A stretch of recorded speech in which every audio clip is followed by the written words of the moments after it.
Agent 47 and Diana Burnwood are the world's top assassins working for the ICA. Unknowingly, they have been hired by a shadow client to target a number of operatives of Providence, a secret organization working in the highest echelons of power. Providence's controller, the Constant, approaches Diana and makes her a deal. Eliminate the shadow client and learn about 47's past. But when 47 discovers that the shadow client is Lucas Gray, his lost childhood friend, he and Diana switch sides to fulfill an old pact: destroy Providence. Together, they manage to capture the Constant, forcing him to reveal the identities of the 3 Providence partners. Eliminate them, and the war would be over. However, the Constant has an ace up his sleeve.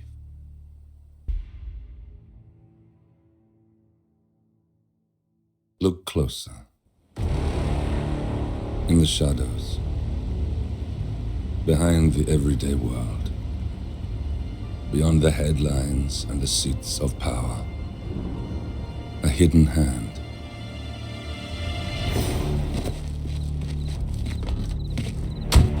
A kind of company known as Providence. To it, we were just assets. To use and throw away. To do the unthinkable. The unforgivable. And it never gave us a second thought. Until now. After decades in the shadows, we are fighting back. Me and 47. Much has been lost, but we are closer than ever. We trapped the Constant, Providence's chief controller, and finally learnt the names of its 3 partners. In their downfall, we lay the past to rest. And, just maybe, look towards the future. 47. It's time.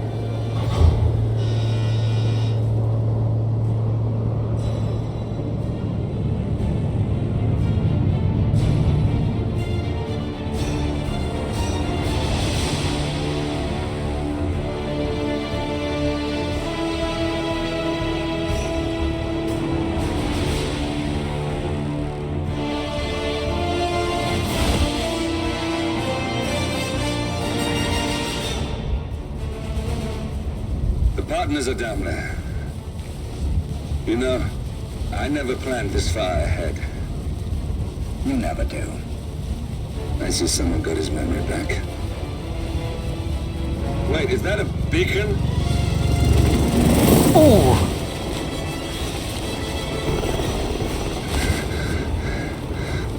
What the hell? Base. Alexa Carlisle's helicopter just took off. Confirm target locations, over. Diana, what's the status? Right. We have a situation. Carlisle has left the building. And I think I know why. The Constant has escaped. He persuaded one of the sailors into setting him free. And since then, he's been seizing control of Providence assets and resources. I can only assume Carlisle is rushing to contain the damage. If she slips away again... We'll keep track of her. Make sure she doesn't. Meanwhile, the plan stays the same. Your destination is the Scepter, the world's tallest building where the partners are laying low, courtesy of their host, Sheikh Omar al-Ghazali. Marcus Stuyvesant is 5th-generation old money. His family made its fortune in real estate and banking, and were at one point the chief landowners in New York. Carl Ingram is a powerful Washington kingmaker whose family grew rich selling gunpowder during the American Civil War, and later established a globe-spanning empire in oil, coal, and steel. Both families long since retreated from public view, but their quiet dominance endures to this day. Now, the partners likely suspect that we're coming, so Mr. Gray will infiltrate building controls and disable all electronic doors and elevators. Stuyvesant and Ingram are about to find they have nowhere left to run. Right.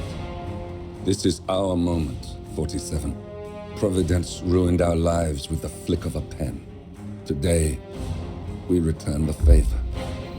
Happy hunting. Ooh, I loved this introduction. Holy crap, that was so good. Finally, we have fully animated cutscenes again, and the music, it was superb. Wow. And finally, Gray is doing something on our missions. That's great. Carl Ingram. The Ingram family is of Scandinavian origin. Their earliest known ancestors were blacksmiths in Norway. But they migrated from America and became cattle ranchers. They eventually made a fortune selling gunpowder during the Revolutionary War and later established an empire in oil, coal, and steel. The Ingrams had become one of the world's biggest fossil energy providers and began expanding their business empire into fields such as agriculture, pharmaceuticals, and consumer goods. Key Providence assets such as Hamsun Oil, Blue Seed Agriculture, and the Pax Mundus Foundation are all largely controlled by the Ingram family.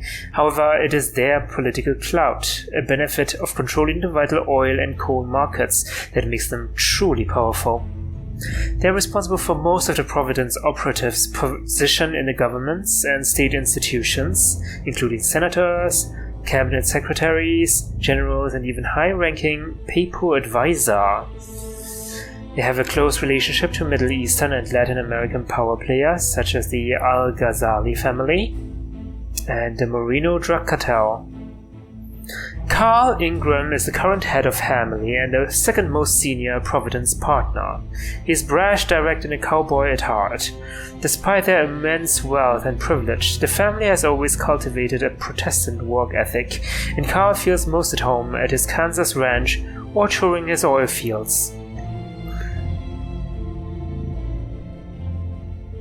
He is a lion of a man with a quiet air of dominance. Highly intelligent, perceptive, and an astute judge of character. He enlisted in the army and completed a tour of duty in Vietnam shortly before the fall of Saigon.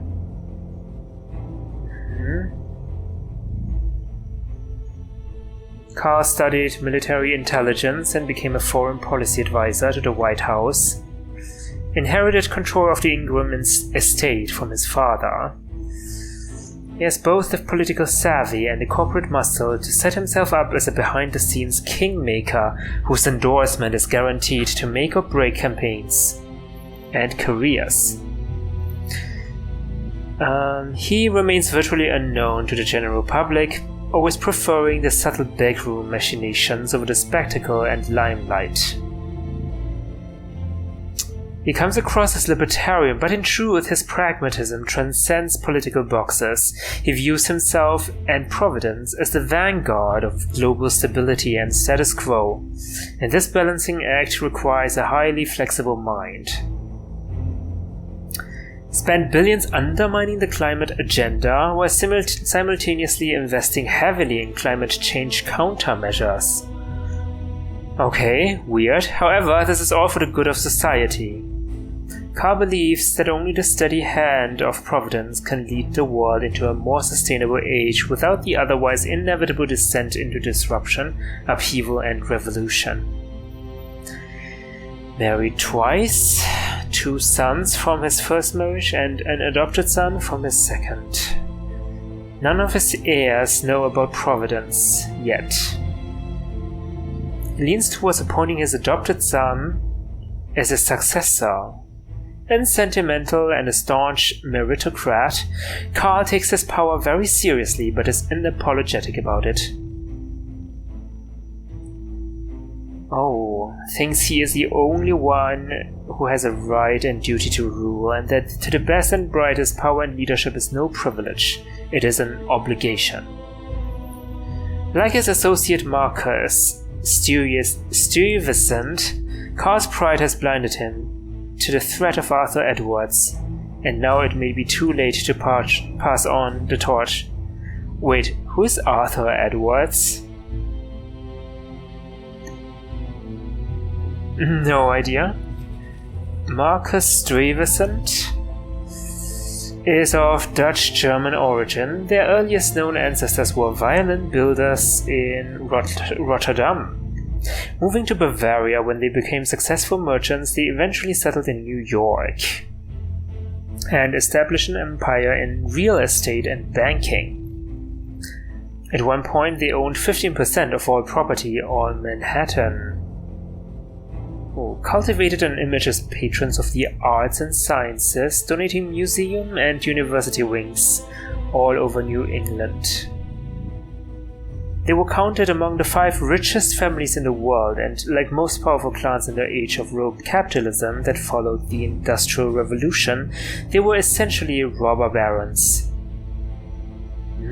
They made a fortune off King Leopold II's atrocities in the Congo.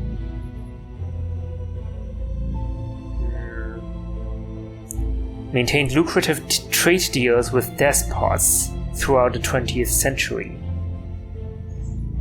The intricate network of banks frequently and indiscriminately launder money for white-collar criminals, organized crime syndicates, terrorists, and despots. Ever since the end of World War II and the creation of Providence, the Stuyvesants have retreated from public view. The family is still immensely wealthy, but their true currency is influence. Their assets and investments are scattered and obscured, hidden behind funds and shell companies.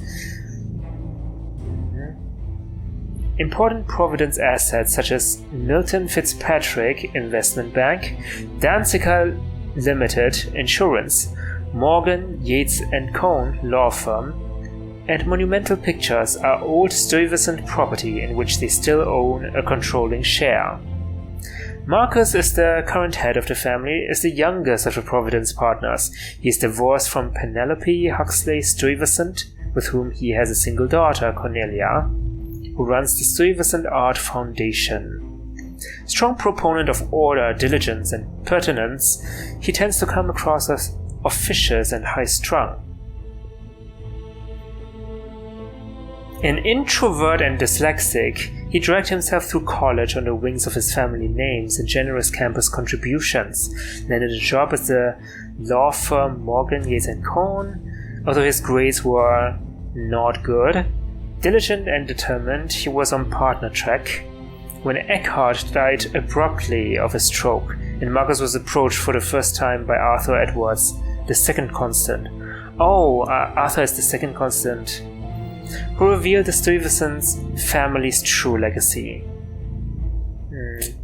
He learned later that Eckhart had long considered appointing Milton Fitzpatrick's CEO Eugene Cobb instead of his pedestrian son, but he died before he could finalize his decision. This humiliating feeling of being a temp or runner-up haunts Marcus to this day. He adores his daughter Cornelia and, determined to be a more supportive father than Eckhart, insists that she should one day succeed him as partner. But Cornelia, ironically, shows little sign that she would be even remotely interested in running a globe-spanning power cabal. And now Marcus is waking up to the harsh realization that not only is it too late to shape Cornelia in his own image, there may simply be nothing left to inherit. Because of our meddling, I assume. Not available. We don't have a weapon. We do not have any gear. I can replace my fiber wire with something more useful.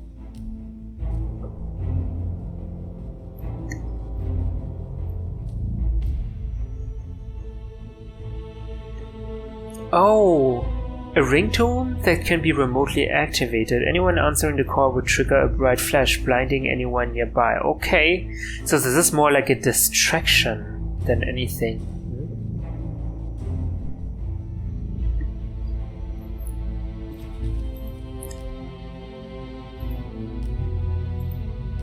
I do find the lockpick immensely useful.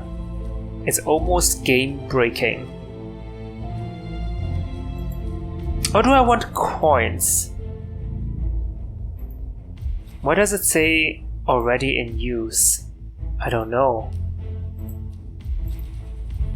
I'm not using coins anywhere. Oh, does not say that anymore.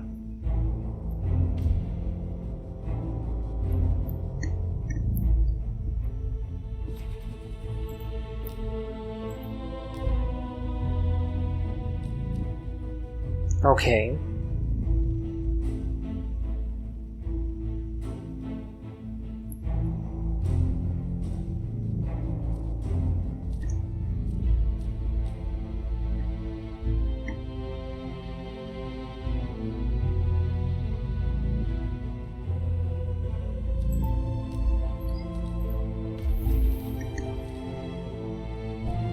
Starting location Burj, Ghazali exterior.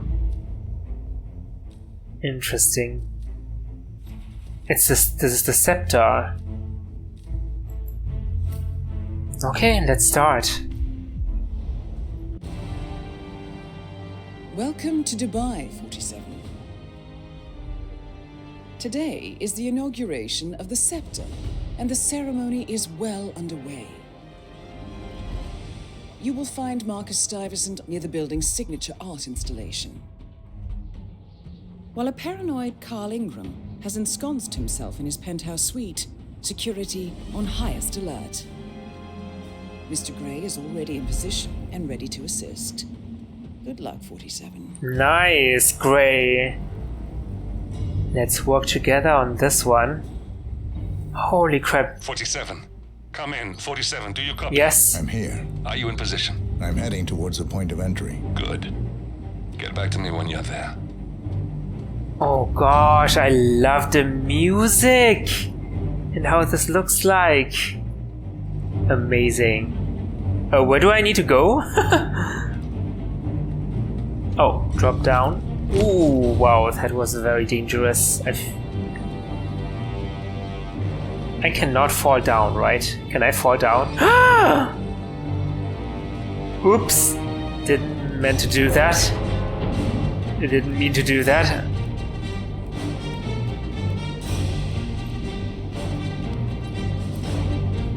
Well, good thing there are no painters and window washers today. Oh god. Locked.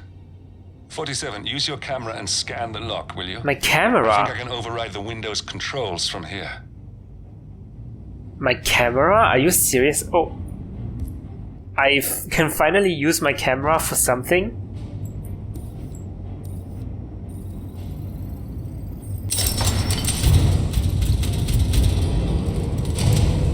Nice, so I can communicate to Gray using the camera what things I want to have him open. Oh, this is amazing. I'm in position. 47, the inauguration is taking place close by. Once you've infiltrated it, get your bearings. I'm sure there must be floor plans somewhere. Understood. We need absolute focus on this one. If Ingram and Stuyvesant are alerted to our presence, we may lose them for good. We are so close, 47. Don't worry. They're not going anywhere. I sound so confident. It seems like I got my memory back. Whether I got everything back or not remains to be seen. I look very suspicious.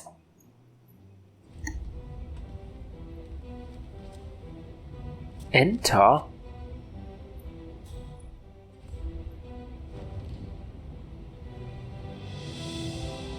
Oh! Nice. Okay, I'm welcome here. On behalf of His Royal Highness Omar Al-Ghazali, I bid you welcome to the scepter. No, I thank you. Is this a pamphlet? Welcome to the Scepter pamphlet. Join us for the inauguration of the Burj Al-Ghazali. Prince Al-Ghazali invites you all to join him in opening this milestone of a building. You are all his personal guests. Visit the various bars, exhibits, and relaxation areas, and most importantly, enjoy yourselves. I think those would be exceptional circumstances, sir. But Nice. I do not have any coins. These are decorative elevators, right? I would like to thank my Locked from the other side. friendship influence this achievement. Thank you. I'm proud to yet again immortalize our great event. Atrium. Welcome. Thank you for attending. Which is today the tallest building in the world. Yay! Amazing! So, I'm humbly proud to open the Burj Al Ghazali. Yay! Not like that. The scepter. Quite the evident. Now, please, be my guests and celebrate. And thank you. My goodness, how luxurious, how exuberant! It is. Whoa!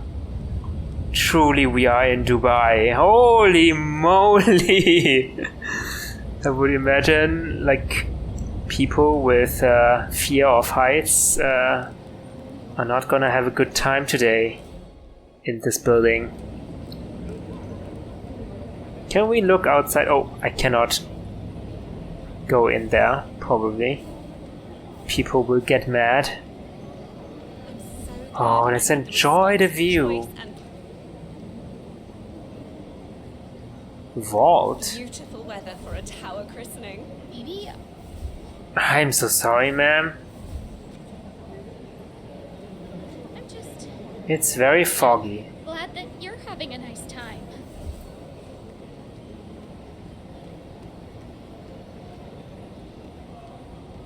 I can vault. Oh, if I fall down, I'll die for sure. For sure. I don't have a map, which is a first. Usually I always get a map. But there's no map this time.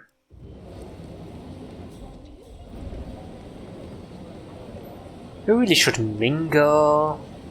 Is this the bar? 47. I would like to address the Providence partners directly.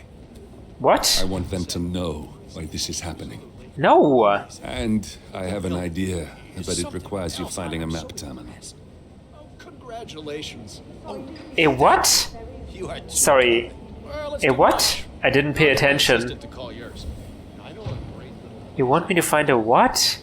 my private jet. They're architects. Business partners, maybe? It would be a A mistake. terminal. Two men following the sheik. Listen, I want to talk to the partners directly. Make them understand why all of this is happening. And that terminal gives me an idea. There's a server room near the Sheikh's personal reception. If you can gain access to it, we might be able to recover useful intel from it. We'll have to work together to hack the system, but it's our best shot. Okay.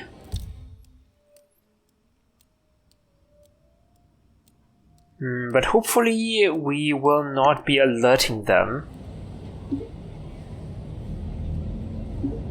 Push button. Can I see the floor plan? Please? Oh.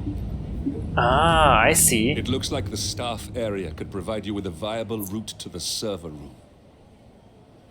Nice. I am on the 180th floor. I suppose they Heighten your senses in the world's loftiest bar at 950 meters above the Emirati metropolis. There is nowhere higher in the world where you can relax in such opulent surroundings. The Black Gold Bar is a remarkable new night spot gazing across Dubai from the 108th floor of Burj Al Ghazali. Adorned in gold leaf with extravagant designer details and a bar menu that would even impress the most jaded connoisseur, it sets a new standard for the globe's most discerning socialites. Yeah. Okay, Gray, where do you want me to go? Stay safe. Okay, that was ominous. Infiltrate the staff area. Black gold bar. It is quite black and gold. I want to share my concerning your. Yeah, I can't let Sir, I Oh! never met go back the way you don't get me wrong. I'm so sorry. I hope we It's never really meet sweet again. of you. Okay. But as long as you know I'm here for you. As I said, it's only if something Oh, goes reserved for wrong event or personnel. Didn't see that. Critic insists on speaking to me now that I'll be kept away from my friend Cornelia Stuyvesant. Everything is going to be fabulous. Cornelia Stuyvesant.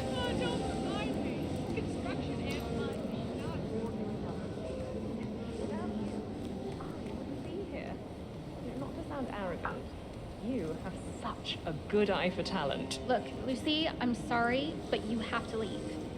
Can we talk later? I know you feel alone, but you have to understand you are not. I'll always be here for you. Oh, look over there.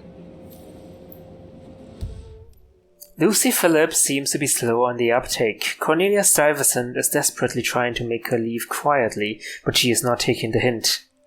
Okay. Who is Cornelia?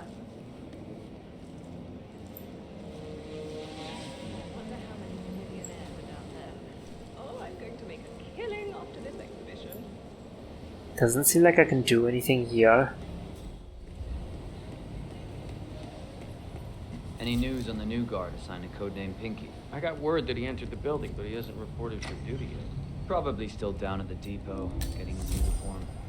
I just hope he's got his... I heard rumors that he used to work for that Dawood Rangan. You know, the Bollywood producer who died. Doesn't sound promising. No, it doesn't. Stuyvesant is expecting a replacement guard. If you can locate him, we should be able to get within strangling distance of the little worm. Take the role of Stuyvesant's replacement bodyguard.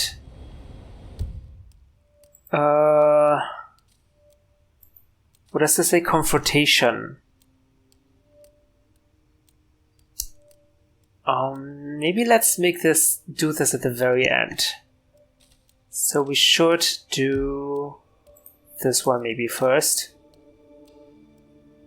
Actually, does he want to do this at the end or right now? I'm not sure. I just don't want to alert anyone. Facilitate Gray's revenge. I think this is on our priority list.